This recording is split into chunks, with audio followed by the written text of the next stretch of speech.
Good morning friends, welcome to my channel. আজ একটা ছোট্ট রেসিপি নিয়ে তোমাদের সামনে চলে এসেছি। সেটা হচ্ছে গিয়ে লাউ শাকের চচ্চড়ি। আমার বড় যা লাউ শাকের চচ্চড়ি করে দেখাচ্ছে। তেলটা গরম করতে বসিয়ে দিয়েছে, আর তার মধ্যে এবার 5 ফোড়ন দিচ্ছে, আর দেবে 2টো কাঁচা লঙ্কা। একদম ছোট্ট রেসিপি, আর একদম ঘরোয়া রেসিপি, যেটা ঘরোয়া জিনিস দিয়ে আরামে বানিয়ে গরম গরম ভাতের সাথে জাস্ট জমে যাবে এই রেসিপিটা। আর এরপরে এটাতে একটুখানি আলু বেগুন দিয়ে করবে। দেখো কত কত কম তেলে কত সুস্বাদু রান্না হয়। তোমাদের খাওয়াতে তো পারবো না, সেই জন্য তোমাদের ঠিক বোঝাতে পারবো না। তবে এই রেসিপিটা যদি ফলো করো এভাবে, তো বাড়িতে বানিয়ে খেয়ে একবার ট্রাই করে দেখতে পারো। খুব সুন্দর হয় এই রেসিপিটা। একদম কম তেলে 5 ফোড়ন দিয়ে কাঁচা লঙ্কা দিয়ে এখন আলু বেগুনটা নাড়াচাড়া করছে। এরপরে ও দেবে হলুদ আর লবণ এর মধ্যে দেবে। তারপরে কিভাবে করছে দেখাচ্ছি তোমাদের। পাশে আরেকটা রান্না বসিয়েছে, এই হলুদ দিচ্ছে ওর মধ্যে, হলুদ দেবে এবং লবণ দেবে। আমার গলার অবস্থা এখনও ঠিক হয়নি, কোনো রকমে ঠেকা কাজ চালিয়ে যাচ্ছি আর কি, তোমরা একটু বুঝে নিও। তো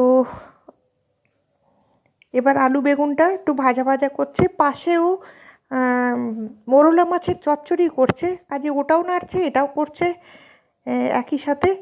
এবার লাউ পাতাগুলো দিয়ে দিল, ওগুলো ধুয়ে নিয়ে তারপরে কেটে রেখে দিয়েছিল। তো লাউ পাতা চচ্চড়ি করছে ঠিকই, কিন্তু এর মধ্যে সর্ষের ব্যবহারটা করেনি, একদম সিম্পলভাবেই জিনিসটা করেছে। এবার এটাকে ও ঢাকা দিয়ে রেখে দেবে। আমার জায়ের হাতের রান্না তোমরা এর আগেও দেখেছো।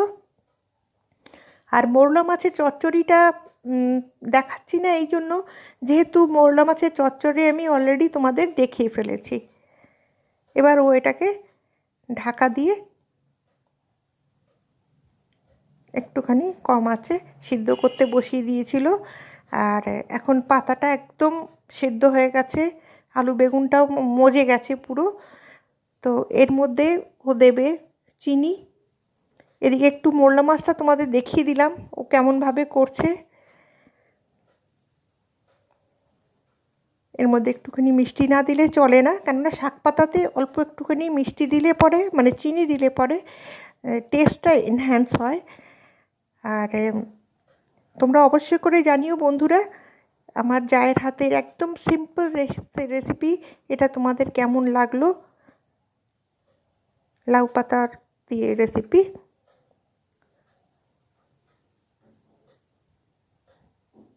ব্যাস, এটা হয়ে গেছে, রেডি টু সার্ভ। ও সার্ভ করে তোমাদের দেখিয়ে দিচ্ছে এটা।